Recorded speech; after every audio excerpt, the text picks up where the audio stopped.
Okay, so here we are for another episode of the Weekly Sonneteer. And a few notes about today's sonnet. Well, for one thing, I know this is turning into more of the monthly sonneteer, but I'm going to keep calling it the Weekly Sonneteer for the sake of continuity.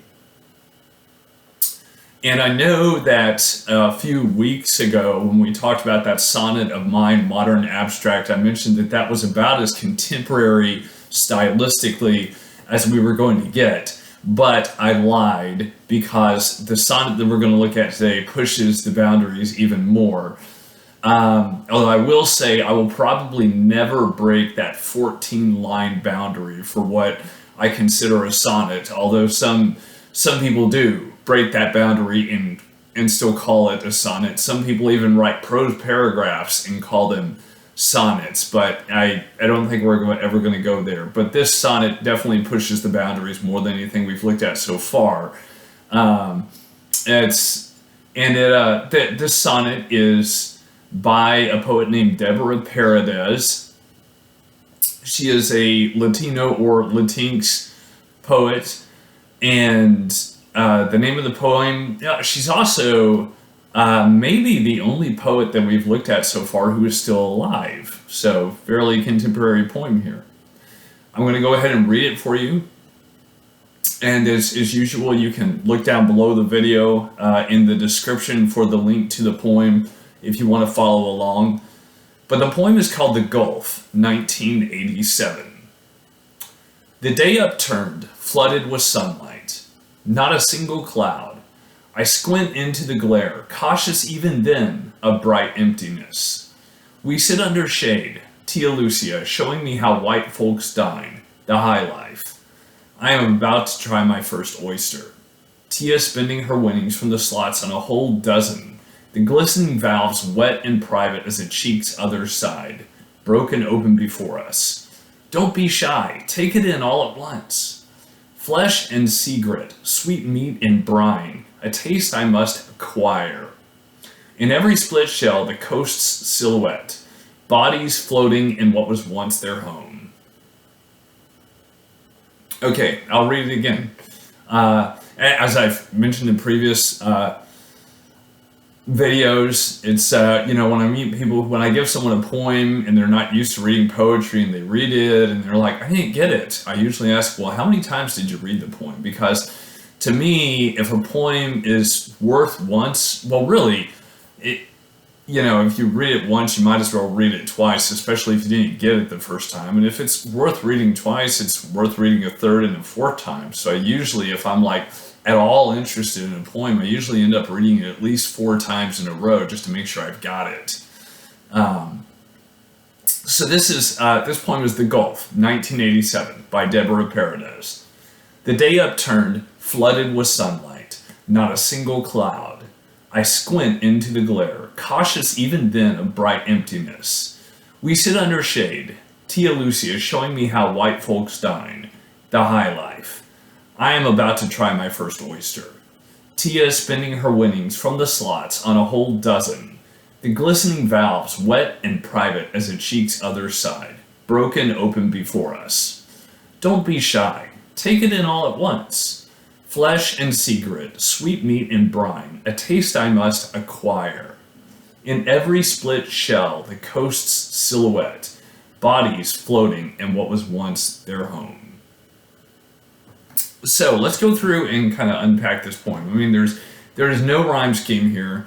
There is no meter here. Okay, whatever flow there is, and I do feel that there's a kind of flow to the poem, but it's not intentional in the traditional sense, of having a set meter, that iambic pentameter, da da da da da da da da, or any other kind of meter, right? So pretty contemporary here in style, trying to break the bounds of traditional restrictions. But to look at it, the day upturned, flooded with sunlight, not a single cloud. And so, they're sitting on a veranda somewhere on the Gulf of Mexico, and just the intensity of the sunlight. But I'm sure they've got a covered awning over them. I squint, into the glare. It's so hot out there. Cautious even then of bright emptiness. If you look at the poem in the link there, it says down below that this poem was published in 2012, and so she conceivably wrote this poem a good 15 years, no, really 25 years after the experience that she's talking about, right? And so in between then and 2012, something has happened to make her more cautious of bright emptiness. And let's come back to that, okay? But something has happened in between 1987 and when she published this to make her cautious of just empty, peaceful water and skies with the sun shining brightly down. We sit under shade. They're under a shade, right? Tia Lucia, Aunt Lucia, showing me how white folks dine, the high life. So this is the high life. This is how white people eat, her aunt tells her. And again, that italics is her aunt speaking to her, right? I'm about to try my first oyster. I had raw oyster once. It didn't really do anything for me, right? Yeah, and I gotta say there, when it says showing me how white folks dine, it's interesting. The implication is that you're high class if you're eating oysters, right? And it kind of reminds me of one time I was with a gentleman, that we had stepped into a Chinese restaurant, and we were eating at this little Chinese restaurant, and I picked up some chopsticks to eat, and he was like, "Whoa, you must come from money or something." And I was like, "What? Because I'm using chopsticks?" And he was like, "Yeah." And I told him, "Well, no, anybody can get a pair of these here." And he's like, "No, that's high class if you use chopsticks." And so then I ended up talking with him briefly about a missions trip that I had, taken to China. I hadn't lived there yet at that point, and just how I had to learn how to use chopsticks for the trip, But it's interesting, some people's perspectives of what, if you eat this, if you use this, if you know how to do this, you must be, high class or from money, right? And I mean, that's not always the case, but interesting perspective in the poem there. So they're sitting under the shade. Tia Lucia's like, "This is how the white folks eat," And Deborah's eating her first oyster there. Apparently they've been at the slot machines in the casino, right? And so they've won they've got their winnings, and they've spent them all on a dozen oysters, and just this interesting description, right? The glistening valves, wet and private as a cheek's other side. It's this idea of you've broken into something private. This poem is, to borrow what may be an overused word, it's a visceral poem, right? It's like this private enclosure has been torn open, right? I mean, this was something private. It's like the inside of your cheek, right? This wet, private spot. And it's been torn open, and it's lying here on this plate, broken open before us. Reminds me of a great scene from John Steinbeck's novel, The Pearl, which I've taught in several classes. I obsessively love this novel. It's really short. Even if you don't like to read, whoever you are personally, this would take you a couple of hours to get through, if that, a couple hours. But there's a scene in there where the main character, Kino, who is a pearl fisherman, has this pearl, and he sticks his knife in it to pry it open, it describes. And the way it just describes the tightening of the oyster within its shell as it is trying to protect its life, as Kino is digging into it with the knife, and he feels the tension of the muscle against the knife, And so, again, just a visceral description, and that just reminds me of that here.